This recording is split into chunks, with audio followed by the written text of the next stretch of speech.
Saludos, ¿cómo están? Bienvenidos a un nuevo video más de historias y relatos. En esta oportunidad nos centramos en el Caribe, sobre un relato que puede que muchos ya conozcan y otros podrían tener una idea de este. No te olvides de suscribirte y darle a la campanita, así como compartirlo en tus redes si es de tu agrado.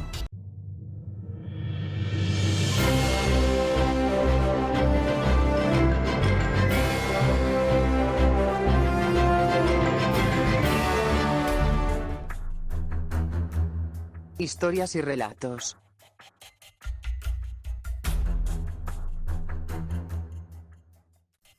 El origen de este mito, muy difundido en el Caribe, ciertamente es desconocido, pues recién fue difundido en literaturas del siglo XIX gracias a corrientes indianistas. Sin embargo, al hacer seguimiento de su procedencia, algunos investigadores han llegado incluso antes de la época colonial, es decir, en la época prehispánica. Incluso el querer asociarla a culturas africanas ha dado como resultado callejones sin salida, ya que esto es una proyección tardía.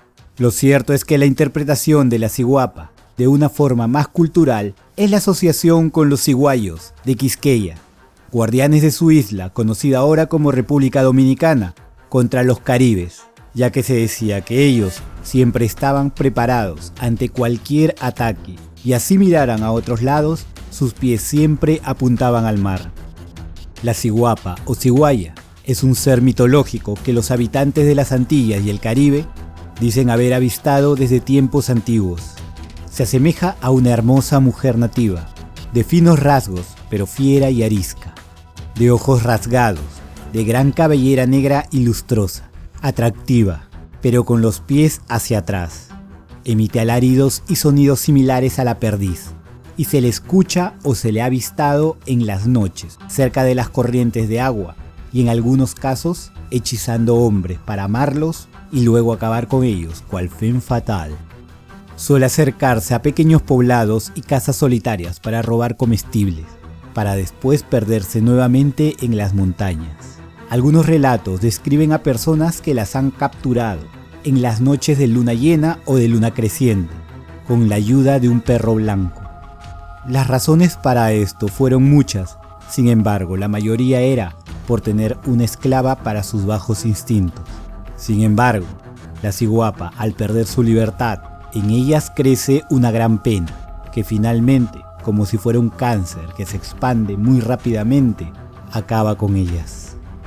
El pueblo taíno, muy extendido en estas islas y que eran procedentes de América del Sur, se referían a ella como Maboya, un espíritu malicioso, al cual le adjudicaban todas las desgracias, los males y las enfermedades, apareciéndose en distintas formas, siendo la forma de la ciguapa una de ellas.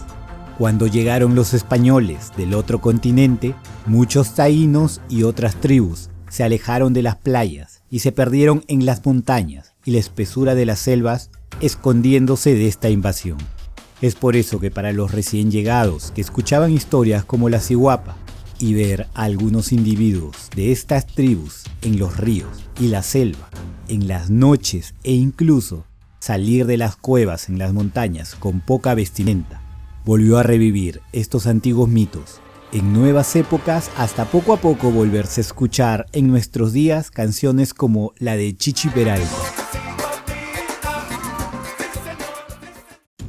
Espero que te haya gustado esta referencia a la ciguapa de las islas caribeñas. Si te gustó, no te olvides de darle like, suscribirte y darle a la campanita, claro. Por mi parte, seguiré buscando más mitos para compartírtelos en este canal. Nos vemos.